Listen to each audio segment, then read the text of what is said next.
punto crucial de ese libro y de cualquier reconstrucción histórica que intente, en historia política específicamente, restituir los procesos de toma de decisiones. Bueno, la primera pregunta es, ¿con qué información cuenta cada uno de los actores que tiene el capital político para tomar una decisión? Y puesto que las decisiones de este periodo entrelazan cuestiones de política local con política internacional, en un momento en el que es difícil distinguir dónde empieza y dónde termina los asuntos de política interna y los asuntos de política externa, porque recién se están conformando estos nuevos órdenes políticos con vocación soberana, la gran protagonista allí es, digamos, la dimensión temporal.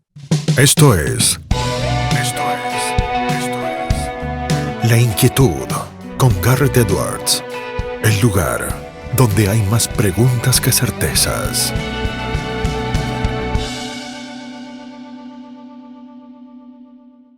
Damos vuelta de página aquí en La Inquietud por CNN Radio Rosario. Tenemos un enorme honor, placer y privilegio. Ella es profesora y licenciada en Historia por la Universidad Nacional de Rosario, máster en Ciencias Sociales, doctora en Historia por la Universidad de Buenos Aires, con estudios postdoctorales en el exterior. Actualmente es investigadora independiente del CONICET, del Consejo de Investigaciones de la Universidad Nacional de Rosario. Se desempeña como catedrática universitaria en grado y posgrado. Ha dictado también cursos de grado y posgrado no solo en las universidades de la Argentina, sino también del extranjero. Es miembro de número de la Academia Nacional de la Historia de la Argentina y ha sido presidente de la Asociación de Argentina de Investigadores en Historia. Múltiples libros ha publicado, más recientemente Los Juegos de la Política, las independencias hispanoamericanas frente a la contrarrevolución. Es probablemente, si no se sonroja, una de las personas que más sabe del siglo XIX en Iberoamérica. Es la doctora Marcela Ternavasio. Marcela, ¿cómo estás? Garrett te saluda.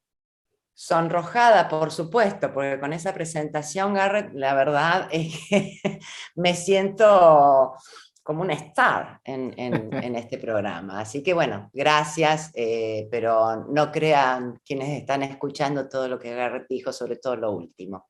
Gracias a vos por esta invitación. Gracias, Marcela, por aceptar. Sacaste un nuevo libro, siempre vas en cada libro analizando desde distintas ópticas, animándote a jugar y a ir un paso más con lo que tiene que ver con la historia, con las posibilidades que otorga su investigación académica, los juegos de la política, las independencias hispanoamericanas frente a la contrarrevolución, con además muchísimo éxito.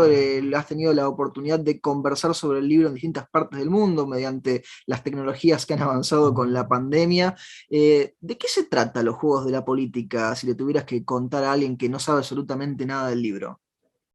Los Juegos de la Política es un libro, digamos, que mira hacia dos frentes. Por un lado, un frente histórico propiamente dicho, ¿no? En términos de contenido. Y bueno, desarrolla las tramas políticas a nivel transatlántico que se van trazando desde el momento en que cae el Imperio Napoleónico en 1814 hasta las revoluciones liberales ibéricas de 1820. En esos 6 años, bueno, mi hipótesis es que se trata de un sexenio crucial para nuestras independencias, en primer lugar porque quedan en suspenso. ¿Por qué quedan en suspenso? Bueno, porque con la Restauración las fuerzas contrarrevolucionarias intentan, básicamente España, reconquistar las jurisdicciones que todavía están dominadas por la revolución, en un momento en que las revoluciones estaban en retroceso. Y la pregunta que ordena el libro es una pregunta que no desarrollo en términos contrafácticos, pero que, digamos, sobrevoló como una sombra entre todos los actores que estaban involucrados en esa guerra. Y es, bueno, ¿qué ocurriría si la corona española se aliara a la corona portuguesa, que desde 1808 estaba instalada en Brasil? Por lo tanto, esta alternativa, que no la invento yo como pregunta, sino que es la pregunta que se hacen los actores en aquellos complicados años, es la que en gran parte va, digamos, tramando ciertas alianzas y contraalianzas entre los sectores revolucionarios y los que, bueno, yo denomino contrarrevolucionarios, que son los que quieren volver al antiguo orden, que son Portugal y España en este caso. Portugal y España en el marco del Congreso de Viena, en el marco de la formación de la Santa Alianza y de una Europa legitimista que intenta borrar de la memoria histórica la tormenta iniciada con la Revolución Francesa en 1789. Este sería el objetivo, Sí. digamos, de contenido del libro, reponer esa historia que se enfrenta a la contrarrevolución, porque bueno, en general el paradigma revolucionario es el que en gran parte dominó la historiografía, y yo misma en mis libros anteriores, hasta el de Carlota Joaquina, que es el que precede a este libro, me ocupé de ver esas prácticas y dispositivos que construyen el nuevo orden político revolucionario. Bueno, en este caso estoy mirando ese mismo espacio desde la amenaza contrarrevolucionaria. El segundo frente, yo digo, bueno, es metodológico, o para el público que me está escuchando, es un experimento de escritura, porque mi gran desafío fue tratar de mostrar al lector, bueno, las indeterminaciones en los procesos de toma de decisiones. Es decir, el libro, como apuesta metodológica, intenta interrogarse sobre cómo los actores con capital político toman decisiones en un momento complicado, definiendo rumbos. Entonces, lo que trato de mostrar son las incertezas, las contingencias, las incertidumbres, y para hacerlo el experimento de escritura consistió en escribir esta trama en tiempo presente, es decir, jugar a la ficción de que yo como historiadora desconozco los desenlaces y los resultados, y la ficción de método es un como si, ¿no?, me colocara un velo de ignorancia y avanzara poniéndole voz a los actores mientras van tomando esas decisiones cruciales. Es decir, reponer que los actores no saben cómo va a ser el futuro, suponiendo que yo como historiadora desconozco ese futuro que a esta altura para nosotros obviamente es un pasado. Así que más o menos por allí va el libro Los Juegos de la Política. Lo describías, Marcela, y ya daban ganas de ponerse a leerlo. Marcabas ahí además dos cuestiones que tienen que ver con la forma en la que lo escribiste y con la forma luego en la que se disfruta ese libro cuando uno lo lee. No es exactamente un contrafáctico, porque vos tomás algo que bien podría haber sucedido, un camino que no se tomó, un camino por el que no se siguió transitando, pero que los propios actores en ese momento lo discutían, lo pensaban, lo analizaban, es decir, podría haber sucedido tranquilamente, lo que pasa es que no sucedió. Exacto, es decir, y podría haber sucedido si en efecto las negociaciones diplomáticas, que es, bueno, parte de la documentación que estoy trabajando en ese libro, entre España y Portugal hubiesen llegado a buen puerto. Por todas las variables que explico en el libro, no llegan a buen puerto, pero esa alternativa que sabemos fue fracasada es la que efectivamente genera expectativas, incentivos, estímulos para tomar cursos de acción por parte de todos los actores que estaban involucrados. Entonces, es en ese punto donde el título indica, ¿no?, los juegos de la política. También allí uso la metáfora del juego, es decir, ordenar todas esas tramas como si estuviésemos en un juego con varias partidas al mismo tiempo, con equipos, dos equipos revolucionarios y antirrevolucionarios que alojan en su seno distintos integrantes, y justamente, bueno, cuáles son los objetivos en ese juego, cuáles son las estrategias, en fin. Si bien el libro no intenta aplicar las más sofisticadas teorías de los juegos, que los politólogos o los especialistas en relaciones internacionales saben utilizar muy bien, en historia no tendría ningún sentido intentar una aplicación de esta naturaleza, pero sí me valgo de alguna de sus variables, por un lado para darle un carácter lúdico a la narrativa, ¿no? Y por otro lado, insisto, para organizar esas infinitas tramas de relaciones, de negociaciones, de enfrentamientos, para poder seleccionar, bueno, cuáles de ellas son las que más o menos van dando cuenta de la hipótesis central del libro, ¿no? Entonces, bueno, en ese sentido la metáfora del juego me fue muy útil. Marcela, un ejercicio que imagino como historiadora y como escritora a la par, genera también un trabajo intelectual permanente. Yo lo veo por caso, vamos a la literatura para el ejemplo más rápido, cómo a lo largo de los años la literatura se ha tenido que adaptar a los avances tecnológicos, ¿no? Y entonces, ahora para dar cuenta de lo que hacen los personajes, bueno, cualquier lector va a pensar que tienen el celular, ¿por qué no lo usan? Tienen acceso a esto, ¿por qué no lo están haciendo? Digo, cuando vos haces el camino inverso y te vas al pasado y te pones en el lugar de lo que todos estos personajes de la historia estaban haciendo, estaban lucubrando, se estaban representando con los papeles, con los documentos, con toda la información disponible, tenés que hacer el ejercicio inverso de eliminar las cosas que uno a lo mejor tendría como sesgos, ¿no? Toda la información que uno tendría disponible siglo XXI, pero que todos estos actores no tenían. Exacto, porque ahí estás tocando un punto crucial de ese libro y de cualquier reconstrucción histórica que intente, en historia política específicamente, restituir los procesos de toma de decisiones. Bueno, la primera pregunta es, ¿con qué información cuenta cada uno de los actores que tiene el capital político para tomar una decisión? Y puesto que las decisiones de este periodo entrelazan cuestiones de política local con política internacional, en un momento en el que es difícil distinguir dónde empieza y dónde termina los asuntos de política interna y los asuntos de política externa, porque recién se están conformando estos nuevos órdenes políticos con vocación soberana, la gran protagonista allí es, digamos, la dimensión temporal. Cómo yo mido como historiadora la cantidad y la calidad de la información que poseen cada uno de los actores requiere un trabajo muy minucioso de manejarme con esos tiempos, que son tiempos marcados por la no instantaneidad de la noticia. No estamos todavía en los tiempos del cable submarino ni del telégrafo, que era para, digamos, la segunda mitad del siglo XIX, revolucionó la lógica política, la lógica diplomática y la lógica de las guerras. Es decir, la información, como ha estudiado muy bien Lila Caimari, que poseen los corresponsales, que mandan por cable lo que está ocurriendo en la Primera Guerra Mundial, es absolutamente inédito. Bueno, nada de eso, por supuesto, existía en este escenario bélico, y por lo tanto las noticias podían tardar para cruzar el Atlántico de acuerdo al punto de partida y de llegada entre 2, 3 meses, digamos, y de acuerdo al tipo de embarcación, a los vientos, todavía no estamos con la navegación a vapor, y la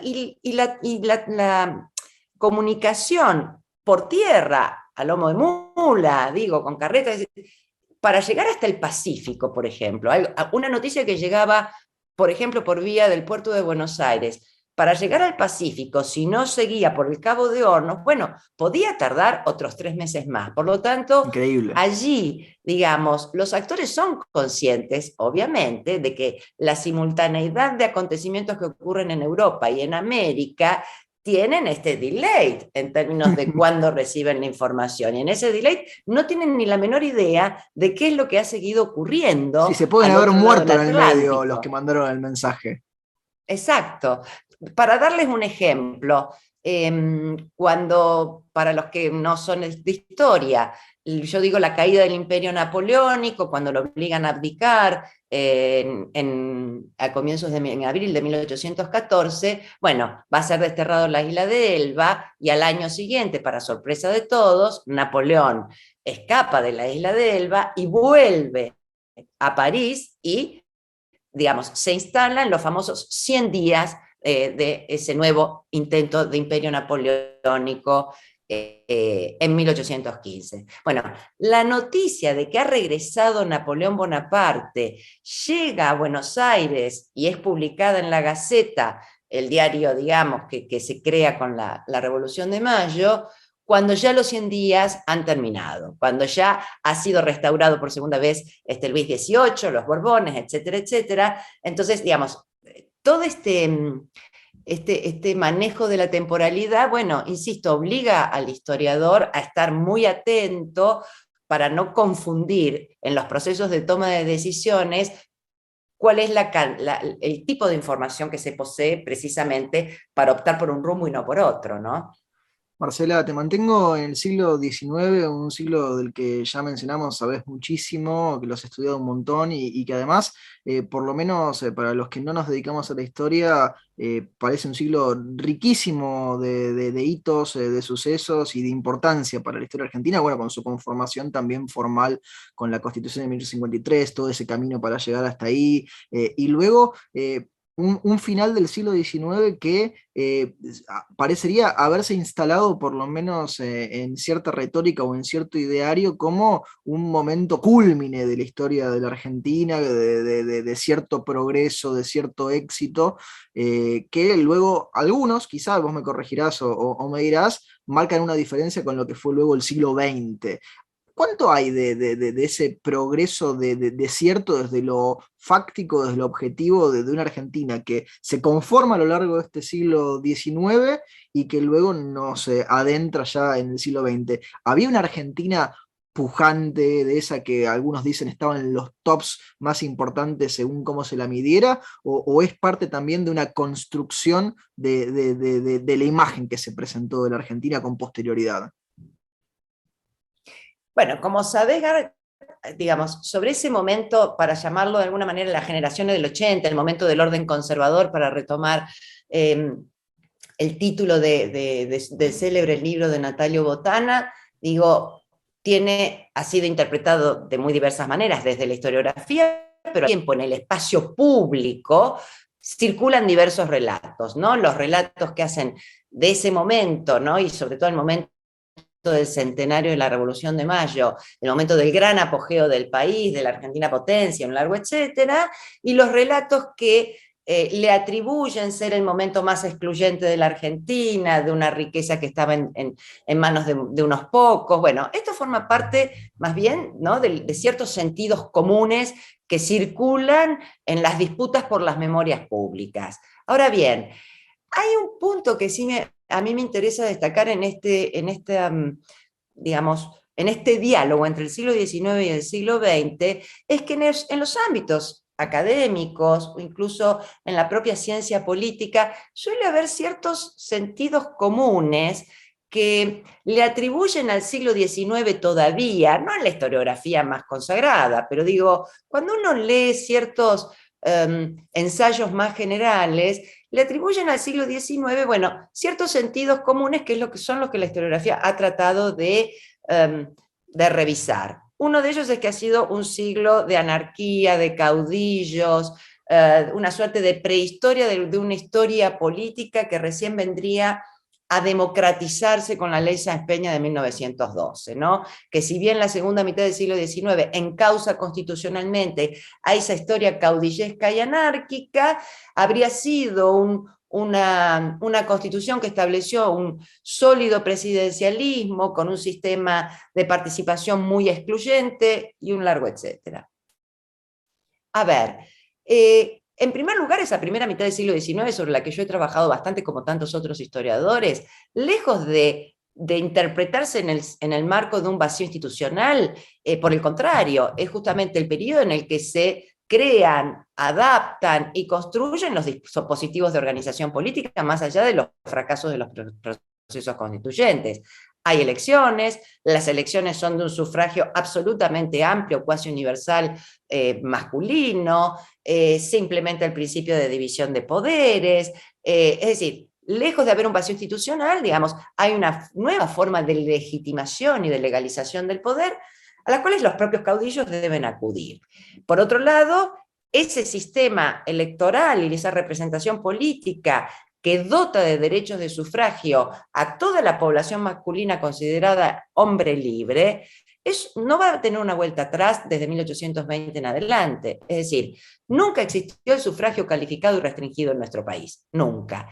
Y el punto central es que ese derecho de sufragio y la cuestión de las elecciones, más allá de las manipulaciones y después de la sofisticación del fraude después de los 80, no antes, lo que está mostrando, bueno, es la gran movilización que hay en la calle, y el sufragio es pensado como una forma de disciplinar esa gran movilización callejera y esa fuerte participación en la cosa pública. Entonces, el problema es cuando nosotros intentamos revisar el siglo XIX con las categorías del siglo XX, porque en efecto, tal como vos decís, el siglo XX cambia radicalmente, y cambia radicalmente porque ahora tenemos, a partir de la ley de Sáenz Peña, digamos, un sistema electoral de sufragio obligatorio, lo cual cambia rotundamente las prácticas políticas e imposibilitan ya la práctica del fraude, pero también tenemos partidos políticos más modernos. Tenemos además a líderes políticos que comienzan a hablar en nombre de la nación y del todo, a pesar de representar al partido, que sería el caso del primer gran líder popular, que es Hipólito Yrigoyen. Y por lo tanto tenemos una historia, sin duda, muy tormentosa también en ese siglo XX, ¿no? Con alternancia entre gobiernos civiles y militares, con crisis económicas brutales, etcétera, etcétera, que lo hacen diferentes del siglo XIX, pero bueno, un poco todo esto es para decir, cuidado con las imágenes que reproducimos sobre el siglo XIX en función de mirarlo muchas veces, tal vez de manera anacrónica, con las categorías más propias del siglo XX, ¿no? Nos has ahí regalado, Marcela, una respuesta realmente para escuchar y volver a escuchar para mucha reflexión, ¿no? Con todo eso que nos ibas contando, incluso desde lo metodológico, que dejo ahí un hilito para rescatar después más adelante. Quiero que sigamos buceando un poquito más en el siglo XIX, porque hablabas de lo que fueron los procesos constitucionales, de lo que fue el camino a 1853, que no nace en ese año, sino que es un largo recorrido hasta que se llega a la primera constitución que finalmente es sancionada y aprobada, y con actores políticos que estaban muy imbuidos de lo que era su contexto macro. Corregime si me equivoco, Marcela, porque digo, desde 1810 en adelante tenemos a todos personajes en la historia que no solo leían lo que podían estar escribiendo otros congéneres de ahí cerca, sino que conocían muy bien, muchos de ellos, lo que se publicaba en Francia, lo que se publicaba en Inglaterra, lo que había sido la experiencia estadounidense. Digo, es imposible también pensar ese camino de la Constitución si no lo pensamos con todo lo que fueron leyendo y lo que fueron conociendo todos estos actores de la historia, ¿no? Sí, y ahí uno va viendo, ¿no? En esos personajes, bueno, hay personajes que son claramente personajes de acción, ¿no? San Martín. Bueno, San Martín, nadie puede pensarlo como un hombre letrado, ¿no?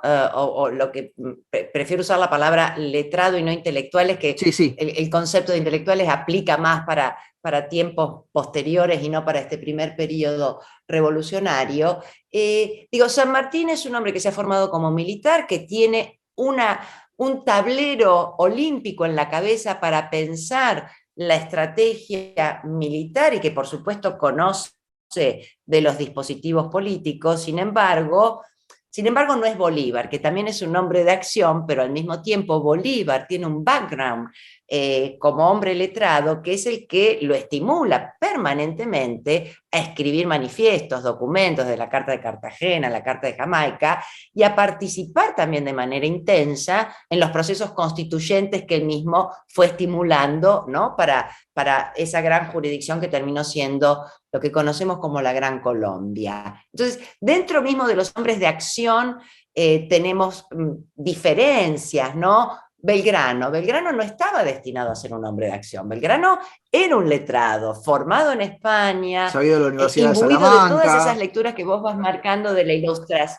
Claro, estuvo en Salamanca y vivió sobre todo el momento de esa sociabilidad post-revolución francesa, en donde las ideas de la ilustración, de la fisiocracia, Adam Smith, en fin, estaban circulando, y aprendió sin duda más en esos ámbitos de sociabilidad que en la propia universidad.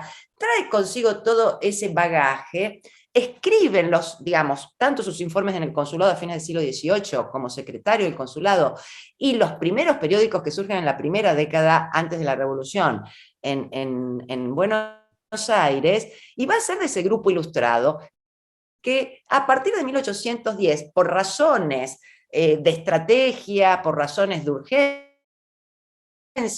es lanzado a la acción militar y a la acción política para algo a lo que nunca había estado formado.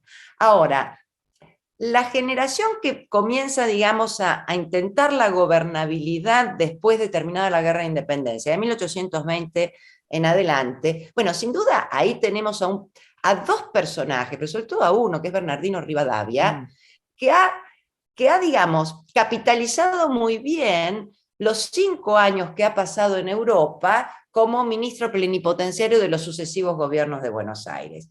Porque, bueno, ¿qué ocurría con nuestros diplomáticos criollos que estaban en Europa y que en este caso van a ser contados, son menos que los dedos de una mano? Bueno, ocurría que por lo general no eran admitidos en audiencia pública por las Cortes, no eran reconocidos como embajadores, por supuesto, de estados que aún no existían y que además estaban en guerra contra España. Entonces gozaban de lo que denominamos, bueno, grandes momentos de ocios diplomáticos. Bueno, Rivadavia, en esos ocios diplomáticos entre París y Londres, en donde alternó su estancia europea, bueno, no solo se empapó de lecturas, presenció los debates tanto en la Asamblea Legislativa Francesa como de los comunes en Inglaterra, leyó los distintos saberes que estaban circulando y entabló, entre otros, digamos, personajes de la época, vínculos muy estrechos con Jeremy Bentham, que como vos sabés mejor que nadie, utilitarista, es uno de los principales exponentes del radicalismo y del utilitarismo inglés, se cartea con él después cuando vuelve y trata de aplicar incluso sus tácticas de las asambleas legislativas al establecer el reglamento de la nueva legislatura de Buenos Aires. En fin, ahí tenemos a alguien que ha, insisto, estado 5 años en Europa y trae todo un background de cultura política que, bueno, que muchos de los que quedaban aquí tenían de segunda mano a través de algunas traducciones. Pensemos lo que significaba la política de impresión en aquella época y que las bibliotecas particulares, a ver, en el juicio que le hicieron a Monteagudo en 1815, como no tenía dinero para pagar las costas de los abogados, le requisan su biblioteca, y en su biblioteca no tiene más de 20 libros, y algunos de ellos prestados. Entonces, ¿no? Y él sí era un letrado de la Revolución. Claro. Por lo tanto, es muy interesante ver cómo combinan la acción política con, bueno, con este registro que tiene que ver con la lectura voraz de otros letrados y de la prensa periódica extranjera, en fin. Es muy interesante ver perdón, y con esto cierro la respuesta. Favor. Hombres que no han tenido ninguna formación, ninguna educación formal, digamos, y menos en la universidad, que es el caso de Juan Manuel de Rosas, sí supo dotarse de un gran letrado, que es, digamos, Gramsci diría el intelectual orgánico del rosismo, que es Pedro de Angelis, que bueno, que es un napolitano, que ha sido el ayo de los hijos de Murat y de José Bonaparte, porque fue un bonapartista cuando los ejércitos franceses ocupan Nápoles, y por lo tanto, cuando tiene que exiliarse con una de las tantas restauraciones que tuvo el sur de Italia, bueno, comienza a transitar por el mundo, y ahí lo va a traer Rivadavia al Río de la Plata, y va a pasar a ser el editor de la Gaceta Mercantil, del Archivo Americano, en fin. Hay distintas variantes de estos hombres públicos y de su relación con el mundo de las letras. Te voy a tener que robar, Marcela, lo de ocio diplomático, porque fue una expresión ahí perfecta que nunca la había tenido y ahora la hago propia. Imagino que muchos de los que nos están escuchando del otro lado también. 2 preguntas más y no te robamos más tiempo de esta jornada. En La Inquietud nos interesa mucho la historia y cada vez que tenemos algún historiador o alguna historiadora aquí en el programa, nos vamos con la idea y puede ser una impresión equivocada, vos nos dirás, de que la historia en Argentina como ciencia, como disciplina, ha logrado progresar muchísimo desde el retorno de la democracia y parece incluso que se han logrado algunos consensos que superarían posturas ideológicas, a diferencia de como sucede a lo mejor en otras ciencias o en otras disciplinas. ¿Esto es así, Marcela? Si fuera así, ¿a qué se debe?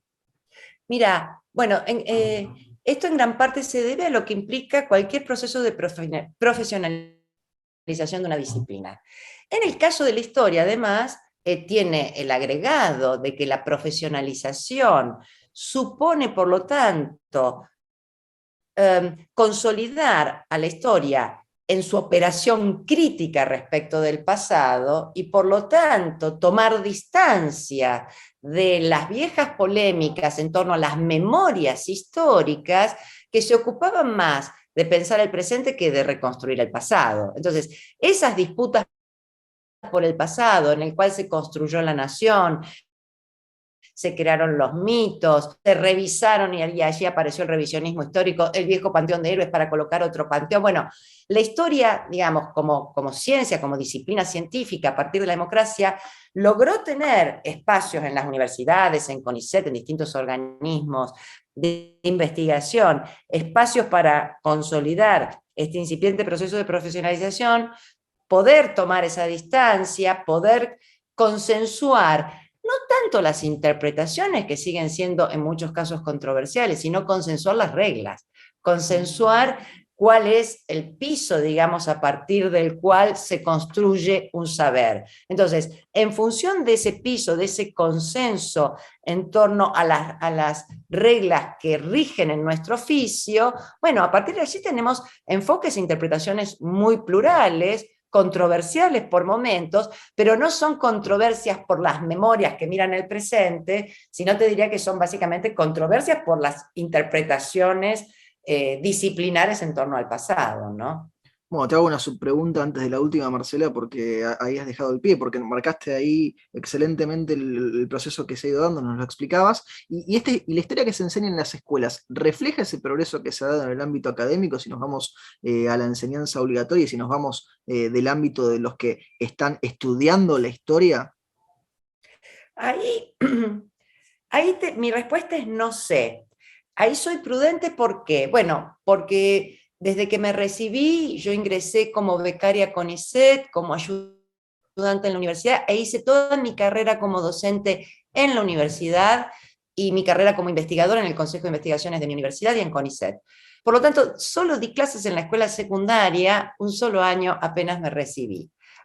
Ahora bien, por lo tanto, no conozco, digamos, de adentro la enseñanza de la historia en las escuelas, lo conozco de manera oblicua. ¿Por qué? Porque desde los años 90, cuando cambió la Ley Federal de Educación, me convocaron muy rápidamente para participar de la escritura de los nuevos manuales de historia. Y esto fue fantástico, esto para mí fue un gran desafío y lo continué haciendo intermitentemente hasta no hace mucho tiempo. Te diría que el último lo hice hará 2 o 3 años, Hace muy poquito. y por lo tanto escribí manuales para la escuela primaria y para la escuela secundaria. Y el desafío allí era poder ofrecer una narrativa, una interpretación y un análisis de la historia con un lenguaje adecuado para cada uno de los niveles, pero reproduciendo las hipótesis más renovadas de la nueva historiografía. Sé que no todos los textos de historia siguen la misma lógica, ni todos los textos de historia han contratado a profesionales, para decirlo de alguna manera rápida, pero yo sí sé, digamos, he trabajado para muchas editoriales, digamos, las principales escuelas, y todas ellas hicieron una gran renovación bueno, iba sobre la historia. Maestros de primaria, sobre todo, los profesores, lo retoman en ese sentido en el aula, pues, lo que yo no te... Y queda la última pregunta, Marcela, se la hacemos absolutamente a todos nuestros entrevistados, porque el programa se llama La Inquietud y el nombre es un juego de palabras. ¿Qué inquieta a Marcela Ternavasio? Que voy a ser abuela en menos de un mes. Es muy intimista la respuesta, pero voy a ser por primera vez abuela, y eso me inquieta porque, bueno, porque como abuela, obviamente, digamos, lo que va a ocurrir en este tormentoso país y cuál será el escenario en el cual pueda él desarrollarse. Eso es hoy lo que más me inquieta. Marcela, te agradecemos muchísimo este tiempo y estos minutos que te has tomado para charlar con nosotros y con nuestra audiencia, y te mandamos un fuerte abrazo. Muchas gracias por esta invitación y fue un gustazo, Garrett. Muchas gracias. La teníamos a la doctora Marcela Ternavasio aquí en La Inquietud por CNN Radio Rosario. Esto fue La Inquietud con Garrett Edwards, Síguenos en redes sociales y en www.edwards.com.ar.